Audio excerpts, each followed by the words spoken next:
Você que já tem um WhatsApp, mas quer migrar para uma conta comercial, definir os horários de atendimento do seu negócio, agilizar e automatizar mensagens para os seus clientes, vendendo muito mais com o seu celular, conheça o curso completo de WhatsApp Business do Apostila Pocket. Link na descrição.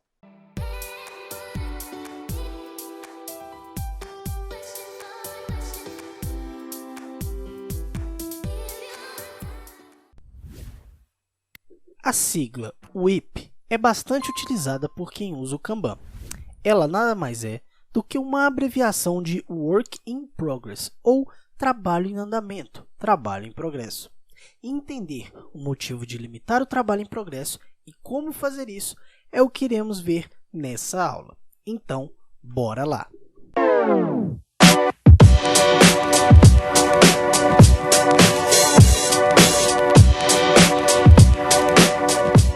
Usar o Kanban sem limitar o trabalho em andamento pode ser um erro, porque essa é uma das práticas mais poderosas para se usar no seu quadro e você vai entender o porquê. Primeiramente, vamos entender o que queremos dizer com limitar o trabalho em progresso. Isso nada mais é do que limitar a uma certa quantidade de demanda ou de cartões cada uma das etapas do seu quadro, as colunas, as listas do seu quadro. Isso significa que o número de cartões em cada uma das colunas será limitado a uma certa quantidade. Normalmente, todas as etapas do seu fluxo serão limitadas, com exceção da última etapa, e isso vai te trazer alguns benefícios. Eu vou listar aqui 3 que são super importantes. O primeiro vai impedir o acúmulo de estoque intermediário das demandas.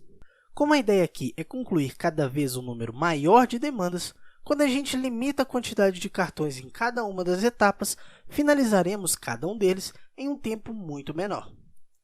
Isso significa uma redução do que chamamos de lead time, que nada mais é do que o tempo em que um cartão leva desde o momento em que ele entrou no fluxo de execução até ser finalizado.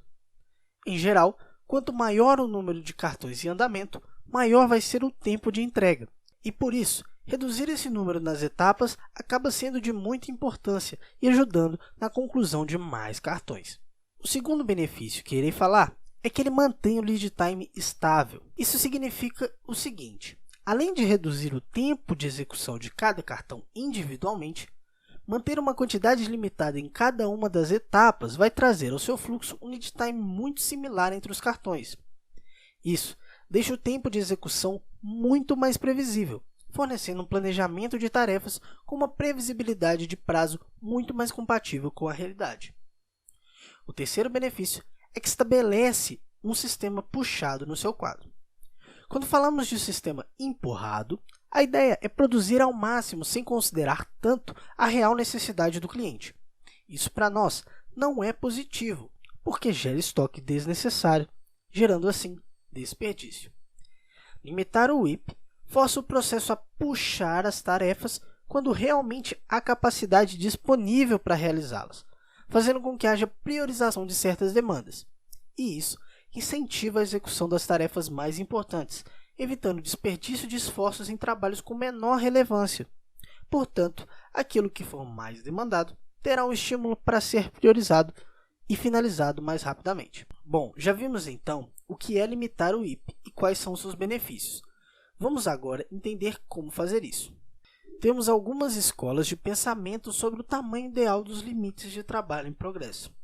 E não é proposta do curso tratar todos os detalhes desse tópico, mas queria falar de 2 abordagens possíveis para implantar esse limite. A primeira delas é definir os limites inicialmente com uma certa folga para que o fluxo atual de trabalho continue sem nenhuma limitação alta. E após identificar os gargalos da sua operação, ir ajustando os limites um de cada vez. A segunda abordagem é um pouco mais radical e parte muito do princípio que multitarefa é um mito.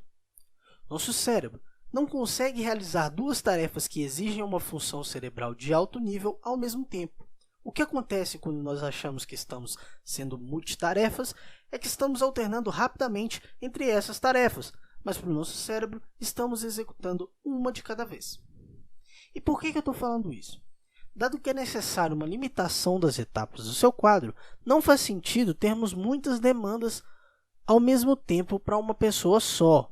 Portanto, a ideia seria limitar os trabalhos em progresso em uma quantidade muito pequena e, ao longo do tempo, observando onde o trabalho vai se acumulando, vai se ajustando o limite do WIP até que o trabalho flua de forma natural. É muito difícil trazer um número ótimo de limitação para cada uma das etapas do seu quadro, porque isso vai depender de qual projeto, qual o prazo das demandas, qual a complexidade das etapas e o tamanho da equipe, entre várias outras variáveis.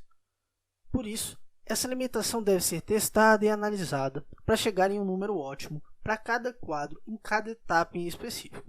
Como o foco é de extrema importância para que o trabalho seja feito da melhor forma e com o menor lead time possível, uma forma simples de calcular seria colocar uma demanda por vez para cada pessoa da equipe que está responsável por aquela etapa. Ou seja, imagine que você tem a etapa editando o vídeo e possui 5 editores.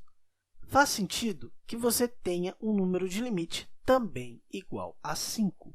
Se isso não se adequar na sua realidade, essa abordagem prega que você deve reduzir esse número ao máximo que conseguir para que o foco auxilie no seu processo como um todo.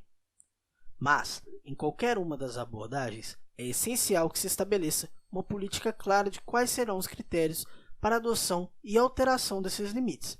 E se você trabalha em equipe, é interessante tomar essas decisões em conjunto para entender a realidade de cada um dos setores e cada um dos integrantes também. Mais para frente nesse curso, vamos ver como fazer essa limitação na prática com alguns exemplos, e aí sim tudo ficará mais claro para que você consiga implementar essa limitação da melhor forma possível no seu processo. Por hoje é isso, espero que tenha entendido sobre a limitação do WIP, sua importância e também a forma como você deve pensar para fazer isso no seu quadro. Muito obrigado e até a próxima aula.